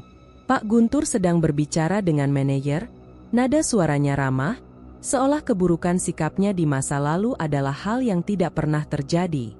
Namun yang membuat Herman sulit bernapas bukanlah ucapan itu, melainkan bayangan hitam tinggi yang berdiri tepat di belakangnya. Bayangan itu tidak memiliki mata. Wajahnya kosong, rata, seperti kain gelap yang ditarik paksa menjadi bentuk kepala manusia. Ia tidak bergerak, namun kehadirannya menekan udara sekitar. Tangan panjangnya menggantung seperti tali yang siap menjerat. Herman menelan ludah. Kenapa sekarang? Kenapa di depan semua orang? Pak Guntur tidak menyadarinya. Tidak ada yang menyadarinya. Bayangan itu miring sedikit, seolah menyadari tatapan Herman. Tidak memiliki mata, tapi Herman merasa dipandang, ditarik, ditelanjangi. Ia buru-buru mengalihkan pandangan. Namun begitu ia duduk, ia melihat bayangan itu di pantulan monitor, masih berdiri di belakang Pak Guntur, tidak bergerak. Herman mencoba bekerja, tetapi huruf-huruf di layar komputer tampak kabur. Tangannya gemetar, dan setiap kali ia berkedip, ia merasa ruangan menyempit setengah sentimeter. Suara AC terdengar seperti bisikan panjang yang menelusup masuk ke telinganya. Tenang, tenang, kau hanya sedang takut. Itu tidak benar-benar ada. Namun kalimat itu hanya meredakan 1 detik. Lalu ketakutan itu kembali, lebih kuat. Saat makan siang, ia berjalan ke pantry. 2 karyawan yang dulu sering meremehkannya, orang yang pernah tertawa saat ia ditegur, sedang berbicara di sudut ruangan. Herman tidak berniat mendekat, tetapi langkahnya terhenti ketika melihat lagi. Bayangan tanpa mata itu berdiri di belakang mereka. Kali ini lebih dekat, terlalu dekat. Seolah wajah tanpa fitur itu menempel di punggung salah satu dari mereka. Bentuknya semakin jelas. Tubuhnya panjang tak wajar, bahunya miring ke satu sisi, dan permukaan wajah gelap itu tampak berdenyut, seperti kain yang ditempelkan pada sesuatu yang hidup. Herman merasakan isi perutnya naik. Apa arti kehadirannya? Mengapa hanya di belakang mereka? Peringatan untukku? Atau untuk mereka? Salah satu karyawan menoleh ke arahnya dan tersenyum canggung. Herman, selamat ya. Promosinya cepat juga. Herman mengangguk, tapi tatapannya melewati orang itu, menuju bayangan hitam yang kini memiringkan kepalanya, seolah mengikuti percakapan. Tidak ada mata, tapi Herman merasakan semacam perhatian mematikan dari wujud itu. Ia berbalik dan pergi tanpa sepatah kata pun. Sore hari, keadaan semakin parah. Di ruang kerja yang semakin hening, Herman melihat bayangan itu di tempat-tempat yang sebelumnya tidak pernah ia perhatikan. Di belakang kursi rekan yang dulu mengabaikannya. Di sudut ruangan tempat seorang staf sering merendahkan pekerjaannya. Di dekat printer yang pernah ia rebutkan karena dituduh lambat bekerja. Semua orang yang pernah meremehkannya, kini berdiri dengan bayangan tanpa mata di belakang mereka. Herman memegang tepi meja. Jemarinya mati rasa. Ini bukan kebetulan. Ini semacam pesan, peringatan, atau ancaman. Ia tidak berani menatap langsung. Namun pantulan-pantulan di kaca jendela, monitor komputer, dan permukaan lemari arsip terus menunjukkan wujud mengerikan itu. Selalu mengawasi, selalu mengintai, selalu berada hanya beberapa langkah di belakang seseorang. Saat lampu ruangan bergetar, bayangan itu bergerak sedikit. Hampir tidak terlihat, seperti perubahan posisi milimeter yang cukup untuk membuat Herman sadar bahwa ia hidup. Dan ia mendekat, tidak ke orang-orang itu, tetapi ke Herman. Herman bangkit dari kursi, napasnya memburu. Lorong menuju toilet gelap di beberapa titik, lampunya berkedip-kedip. Ia berjalan cepat, mencoba melupakan bayangan itu. Namun semakin jauh ia melangkah, semakin ia merasa ruang di belakangnya terisi sesuatu yang tidak terdefinisikan. Di toilet, ia mengunci pintu dan menempelkan dirinya ke tembok. Keringat menetes dari dagunya. Jangan lihat ke cermin, jangan lihat, tapi dorongan itu terlalu kuat. Ia mengangkat tatapannya. Di cermin, ia melihat dirinya, mata gelisah, wajah pucat, bibir bergetar. Dan tepat di belakangnya, berdiri bayangan itu. Lebih tinggi dari sebelumnya. Lebih gelap, lebih dekat. Wajahnya lebih jelas, bukan sekadar kosong, tetapi seperti lubang tak berujung yang menghisap cahaya di sekitarnya. Herman memutar tubuh, tapi ruangan kosong. Hanya cermin yang memperlihatkan sesuatu yang tidak boleh ada di dunia nyata. Bayangan itu mengangkat tangan panjangnya, lalu menunjuk, tidak ke Herman, melainkan ke arah deretan meja kerja di luar sana. Ke arah orang-orang yang dulu meremehkannya. Herman merasakan hawa dingin merayap dari tulang ekornya naik ke tengkuk, menancap langsung ke otaknya. Ini bukan ancaman biasa, ini peringatan. Dan wujud itu seolah berkata melalui keberadaannya. Satu persatu akan jatuh. Kau sudah membuka jalan. Tidak ada yang bisa kembali seperti semula. Ketika Herman kembali ke meja kerja, bayangan itu tidak lagi berdiri di belakang siapapun. Ruangan tampak normal. Tidak ada gerakan aneh. Tidak ada bentuk hitam yang melayang. Namun ketenangan itu membuatnya lebih takut. Sesuatu yang besar sedang menunggu. Dan Herman tahu, bayangan tanpa mata itu bukan sekadar pengawas. Ia adalah tanda bahwa Herman telah melangkah terlalu jauh, bahwa gedung ini telah memilih jalannya, dan bahwa apa yang menunggu setelah ini jauh lebih mengerikan daripada nama manapun yang pernah ia tulis. Bayangan itu adalah peringatan. Peringatan yang tidak bisa ia abaikan lagi. Herman terbangun lebih awal dari biasanya. Tidak ada mimpi yang ia ingat, namun rasa getir yang menetap di dadanya menekan seperti beban batu besar. Malam sebelumnya, bayangan tanpa mata itu membuatnya tidak bisa bernapas normal. Ketakutan itu masih menempel, tetapi justru dari ketakutan itu muncul sesuatu yang lebih kuat, tekad untuk mengakhiri semua ini sebelum gedung menelan dirinya sepenuhnya. Ia menatap wajahnya di kaca kamar mandi kecil tempatnya tinggal. Mata cekung, lingkar hitam menggelap di bawah kelopak, bibir kering. Aku sudahi sekarang, bisiknya pelan, suara parau karena semalaman tidak tidur. Apapun risikonya. Niat itu bukan sekadar keberanian sesaat. Ia tahu apa yang ditunggu di lantai 13. Ia tahu bagaimana gedung mulai bergerak sendiri, mengikuti irama entitas yang berkuasa. Dan ia tahu, selama buku itu masih ada, semua orang, termasuk dirinya, adalah sandera. Ia mandi hanya untuk membasuh rasa takut yang menempel, lalu bersiap, menuruni tangga kosnya dengan langkah mantap meski lututnya terasa lemas. Sepanjang perjalanan menuju gedung, ia tidak berani menoleh ke kaca mobil atau jendela toko, takut melihat sosok tak bermata yang bisa saja muncul di belakangnya. Tapi hari itu, ia tidak berniat lari. Hari itu, ia akan melawan. Begitu sampai di ruang satpam, Herman tidak menyapa siapapun. Orang-orang sudah melihatnya sebagai sosok baru sejak promosi itu, namun ia tidak peduli dengan simpati atau ketakjuban palsu yang diberikan. Ia langsung menuju panel CCTV dan menatap layar lantai 13. Lampu lorong di lantai itu berkedip lambat, seperti napas panjang makhluk yang tertidur. Kursi roda terlihat di pojok ruangan, menghadap ke dinding. Tidak bergerak. Namun Herman tahu ia sedang menunggu. Ia meraih kunci akses yang menggantung di papan, menggenggamnya dengan erat. Tangan kirinya sedikit bergetar, tetapi tekadnya tidak goyah. Dia naik ke lift tanpa menoleh ke siapapun. Tombol lantai 13 terasa lebih berat ketika ia tekan, seolah gedung menolak kehadirannya. Pintu lift menutup pelan, mendesi seperti bisikan yang mencoba menariknya kembali. Selama perjalanan, lampu di dalam lift berkedip sekali. Hanya sekali. Tetapi kedipan itu cukup membuat jantung Herman melonjak. Ia mencengkeram kunci dengan lebih kuat. Ketika pintu terbuka, lorong lantai 13 menyambutnya dengan keheningan yang padat dan bau logam tipis seperti darah yang mengering. Herman melangkah masuk. Tidak ada suara selain dengung listrik yang samar.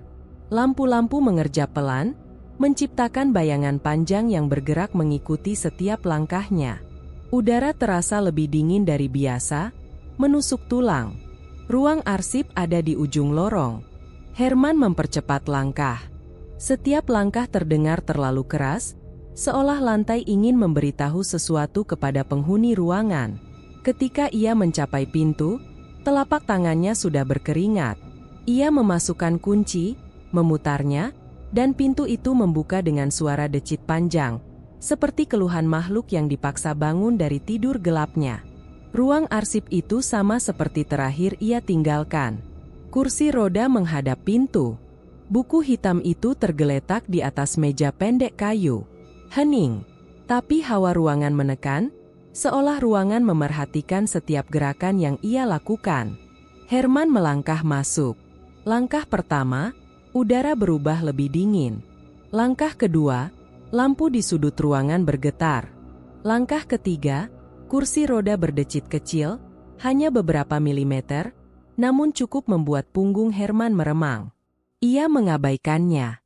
Tidak ada jalan kembali. Ia meraih buku itu. Begitu jarinya menyentuh sampulnya, suara berat itu muncul.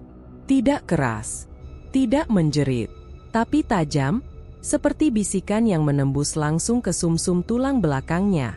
Herman. Ia memejamkan mata, menarik napas panjang. Aku mau berhenti.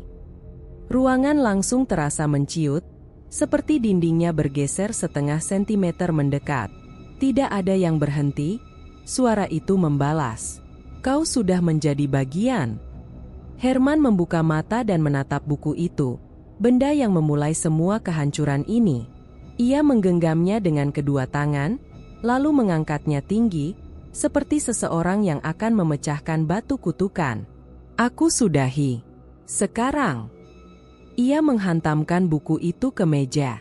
Benturan keras terdengar memantul ke seluruh ruangan, membuat lampu di langit-langit berkedip-kedip liar. Herman mengangkatnya lagi dan kembali menghantam. Sekali. 2 kali, 3 kali. Sampulnya mulai retak di bagian pinggir. Berhenti.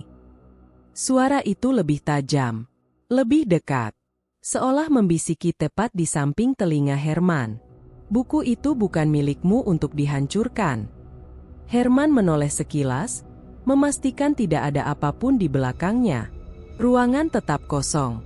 Kursi roda sedikit berputar ke arahnya, padahal ia tidak menyentuhnya. Ia terus menghantam buku itu ke meja. Kayu meja mulai berlubang. Sampul buku terbuka paksa. Kertas-kertasnya bergetar seperti sayap serangga yang ketakutan. Kau menghancurkan dirimu sendiri. Suara itu bergema, kali ini terdengar dari segala arah, seolah tembok ruangan ikut berbicara. Aku tak peduli.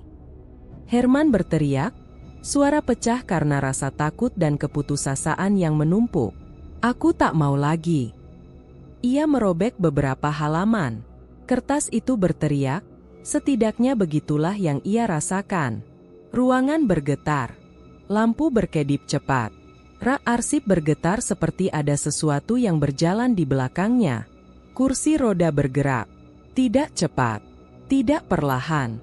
Cukup untuk membuat Herman terdiam. Kursi itu berputar menghadapnya sepenuhnya.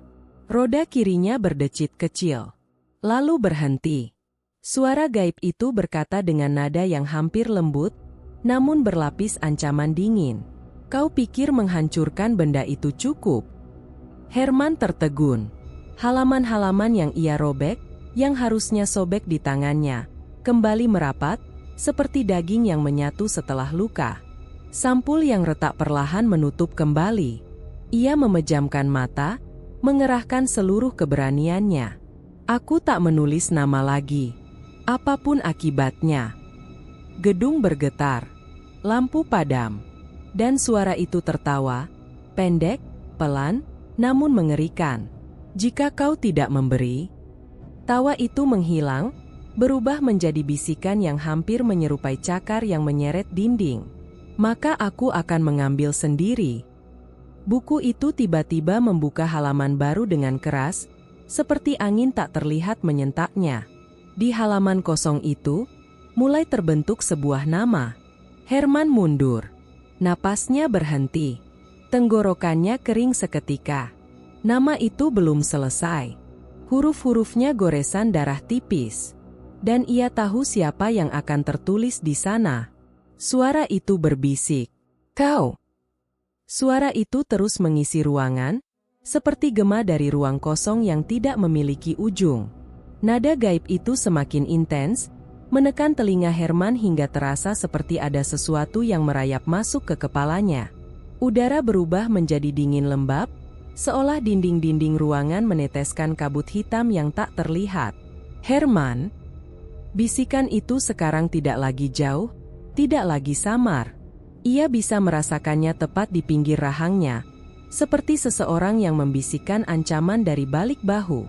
Sekarang giliranku. Lampu di langit-langit berkedip cepat, membelah kegelapan dengan cahaya yang makin tak stabil. Ruangan arsip tampak berubah wujud setiap kali cahaya menyorotinya. Lebih sempit, lebih bengkok, lebih hidup. Herman mundur satu langkah, punggungnya hampir menempel pada rak logam yang bergetar halus. Nafasnya memburu, cepat dan dangkal, seolah paru-parunya menolak bekerja di bawah tekanan yang mencekik. Buku itu masih terbuka di meja. Halaman kosongnya tidak lagi kosong. Goresan merah mulai muncul, tipis seperti benang darah pertama yang menetes dari luka. Herman terpaku melihatnya, meski ketakutan hampir membuat lututnya luruh. Goresan itu membentuk garis pertama huruf Haji. Ia menutup mulut, mencoba menahan suara teriakan yang hampir lolos. Tidak, tidak boleh panik, tidak boleh memberi celah. Itu yang ia bisikkan pada dirinya, namun tubuhnya menolak patuh. Kursi roda bergerak. Satu roda berputar perlahan, menghasilkan dengungan pendek. Kursi itu maju sejengkal, lalu berhenti, seolah mengamati reaksi Herman. Ia bergeser ke samping, matanya tak lepas dari gerakan halus benda itu. Cahaya meredup. Suara gaib itu tertawa pendek. Dan huruf kedua mulai terbentuk, E. Herman merasakan napasnya tertahan, seperti ada tangan tak terlihat yang menutup dadanya.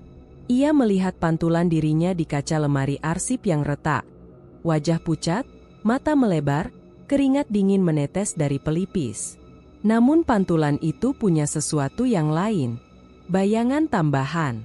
Sosok gelap seperti tubuh manusia, tanpa wajah, tanpa mata, berdiri tepat di belakang bayangan Herman. Tidak bergerak, hanya berdiri, seperti sedang menunggu huruf berikutnya muncul di halaman buku. Herman ingin menoleh, tapi ketakutan menancap di tulangnya. Ia tahu, jika ia menoleh dan makhluk itu ada di sana, ia mungkin akan berhenti bernapas sama sekali. Terdengar bunyi keras tek-tek-tek seperti kuku yang menggaruk besi. Herman melirik ke kursi roda. Roda kirinya berputar lagi, lebih cepat, seperti tertarik oleh sesuatu yang tak terlihat. Kursi itu maju sedikit demi sedikit, mendekati meja di mana buku itu terbuka. Halaman buku bergerak sendiri, seolah tertiup angin gelap. Goresan darah semakin jelas. Nama itu kini mulai terbaca, HER. Tidak. Herman berbisik parau. Jangan aku.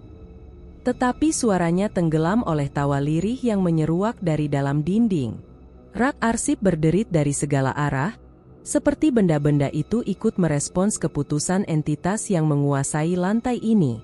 Ia merapat ke meja, hendak menarik buku itu menjauh, apapun yang terjadi. Jari-jarinya hampir menyentuh sampul hitamnya ketika lampu mati total. Gelap pekat tanpa satu garis cahaya pun. Herman membatu, hanya mendengar napasnya sendiri dan detak jantungnya yang tak teratur. Lalu terdengar suara lain, ritmis, pendek, dan mengiris sunyi. Krak, krak, krak. Langkah kursi roda. Kali ini bergerak cepat di atas lantai, mendekat dengan arah yang tak bisa ia lihat. Herman meraba udara, mencari apapun yang bisa menjadi pegangan. Detik berikutnya, cahaya lampu menyala kembali, hanya sepersekian detik, dan ia melihat kursi roda itu tepat di hadapannya, jarak kurang dari 1 meter. Lampu berkedip dan mati lagi. Suara gaib itu mendesis, "Kau menolak, maka keputusan berpindah padaku." Herman terpaku. Ia merasakan buku itu bergerak di meja, bukan oleh angin, tapi seperti ada tangan tak kasat mata yang menulis di sana dengan tekanan kuat. Ketika lampu kembali hidup, halaman itu sudah hampir penuh. HERMA. Ia mengambil langkah mundur, tersandung kaki kursi kayu, hampir jatuh. Pantulan kaca di sisi kirinya menunjukkan bayangan tanpa mata semakin dekat, hampir menempel di bahunya. Entitas itu tidak bergerak, namun kehadirannya terasa menusuk kulit, seakan ingin merembes masuk ke tubuh Herman. Kursi roda kembali melaju, langsung menuju meja. Roda berputar cepat, menghantam kaki meja hingga buku itu melompat sedikit. Halaman yang berlumur goresan merah itu terangkat. Nama itu kini nyaris lengkap. "Tidak, kumohon." Herman memejamkan mata. "Jangan aku, jangan." Gelap lagi. Tawa entitas memenuhi ruangan. Deru napas Herman menjadi semakin kacau, seperti tubuhnya menolak untuk tetap hidup dalam ketakutan sebesar ini. Saat lampu kembali menyala, warna merah di halaman itu sudah membentuk satu nama utuh. Herman. Tinta darahnya masih basah. Menetes. Herman merasakan seluruh tubuhnya mati rasa. Perutnya seperti ditarik ke bawah. Kepalanya berdengung. Ia tak sanggup bersuara.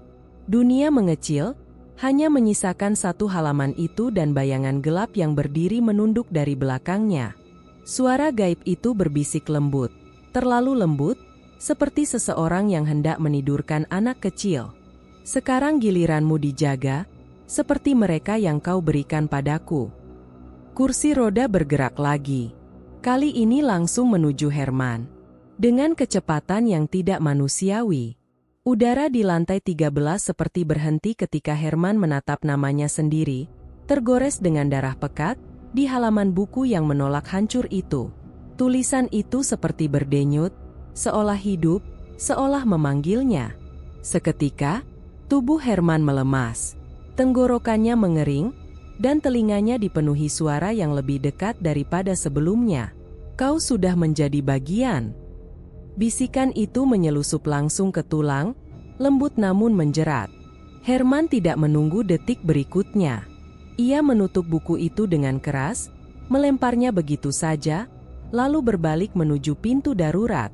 Nafasnya tersengal, langkahnya terburu, hampir tersandung meja kerja yang terbalik. Lampu di sepanjang koridor berkedip-kedip cepat, seperti memberi sinyal bahaya. Begitu ia mendorong pintu keluar ruangannya, suara itu muncul lagi. Krek, krek, krek. Kursi roda menggeser lantai. Pelan, teratur, mendekat. Herman memaksa kakinya bergerak lebih cepat. Tangannya meraih dinding, menahan diri saat lantai bergetar seperti ada sesuatu yang berat bergerak dari ujung lorong. Bayangan panjang menjulur di dinding, bukan bayangannya, tapi sesuatu yang berdiri jauh di belakang, sesuatu yang tingginya tidak wajar. Herman menelan ludah. Jangan ikut aku lagi. Lorong itu terasa semakin panjang. Lampu di langit-langit meledak satu persatu dari belakangnya, serpihan kaca menghujani bahunya. Herman menutup kepala tanpa berhenti berlari. Herman! Bisikan itu turun dari arah ventilasi udara, dari balik dinding, dari lantai, dari segala penjuru sekaligus. Suaranya lembut namun memaksa, seperti sedang membimbing dan menyeret pada waktu yang sama. Herman terus berlari. Ia tiba di belokan menuju ruang printer. Pintu kaca bergoyang, seperti ada sesuatu yang baru saja lewat di sana sebelum ia sampai. Hembusan dingin menyapu tengkuknya. Herman tidak menoleh. Ia tahu jika ia lihat, tubuhnya akan membeku. Lalu kursi roda itu bergerak lagi. Krek, krek. Namun kini terdengar lebih cepat, lebih agresif. Roda-rodanya seperti menggores lantai beton, meninggalkan garis panjang yang melesat mengejarnya. Herman menabrak dinding, memantul, dan memaksa diri berlari ke arah tangga darurat. Tapi ketika ia meraih pintu logamnya, pintu itu bergerak sendiri. Menutup, perlahan. Seakan tangan tak terlihat sedang menahan dari sisi lain. Tidak, buka, buka. Herman menghantam permukaan pintu dengan bahunya, tapi logamnya seperti bergeming, lebih kokoh daripada sebelumnya. Lampu di atas pintu padam. Total gelap. Herman memutar tubuh, punggungnya menempel pada pintu. Ia menahan napas. Kegelapan membuat ruangan menyusut seperti gua kecil yang menjeratnya. Suara langkah itu muncul lagi. Bukan langkah manusia. Bukan roda. Tapi gesekan kain panjang yang menyapu lantai, seolah pemiliknya menyeret sesuatu. Sesuatu yang berat, dingin merayap di bawah kakinya, naik ke betis, lalu perut. Ia menggigil meskipun tak ada angin. Lorong gelap itu perlahan memperlihatkan satu garis cahaya merah, cahaya lift yang terbuka sedikit di ujung. Dari sela pintu lift, bayangan melengkung memanjang ke arah Herman, seperti tangan yang ingin menariknya masuk. Herman tersentak mundur dan menghantam pintu tangga. Ia meraba sisi kirinya, mencari apapun yang bisa dijadikan senjata, namun hanya menemukan tumpukan map dan kursi kosong. Lalu kursi kosong itu bergerak sendiri, merayap mundur seperti menghindari sesuatu. Herman hampir menjerit, tetapi ketakutannya justru membekukan tenggorokannya. Kau tidak perlu lari. Suara itu membelai telinganya, sangat dekat. Namamu sudah kami simpan. Herman memaksakan diri bangkit dan berlari lagi, memaksa kaki yang sudah gemetar untuk bergerak. Ia berbelok ke lorong kiri, jalur menuju ruang rapat besar. Jika ia bisa mencapai jendela besar di sana, mungkin ia bisa memecahkannya. Mungkin bisa meminta pertolongan. Mungkin bisa keluar. Tapi gedung itu tidak membiarkannya. Setiap lampu di lorong mati secara berurutan, menciptakan kegelapan yang menyusulnya seperti gelombang besar. Hanya cahaya kecil dari ruang rapat di ujung yang tersisa. Roda kursi itu terdengar lagi. Kini tepat di belakangnya. Krek, krek, krek, krek. Lebih cepat daripada langkah manusia normal. Herman menahan napas dan menambah kecepatan. Ia hampir terpeleset saat sesuatu seperti tangan dingin menyentuh punggungnya. Dingin seperti besi yang ditinggal di luar ruangan saat hujan badai. Ia memekik dan menubruk pintu ruang rapat, mendorong masuk. Ruangan itu kosong. Meja panjangnya seperti terbelah oleh bayangan yang menjulur dari lampu gantung. Jendela besar tampak seperti satu-satunya harapan. Herman mendekatinya. Namun langkahnya terhenti ketika bayangan yang memanjang di tengah meja itu tiba-tiba membesar. Bukan karena cahaya berubah, tapi karena sesuatu naik perlahan dari lantai, seperti tubuh tanpa bentuk, tinggi, kurus, dan wajahnya tidak ada. Tidak ada mata. Tidak ada mulut. Hanya cekungan gelap yang berdenyut seperti rongga kosong. Bayangan itu berdiri di antara Herman dan jendela. Herman mundur. Tubuhnya hampir menyerah. Napasnya pecah-pecah. Kursi roda itu memasuki ruangan perlahan, berhenti di belakangnya. Suara rodanya merayap di tengah keheningan. Perlahan, sosok tanpa wajah itu menunjuk ke Herman, tepat ke dadanya.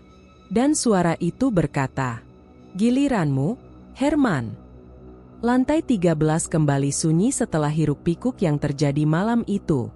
Sudah tidak ada lagi langkah tergesa, tidak ada lagi napas panik, tidak ada lagi suara pintu yang dipaksa terbuka.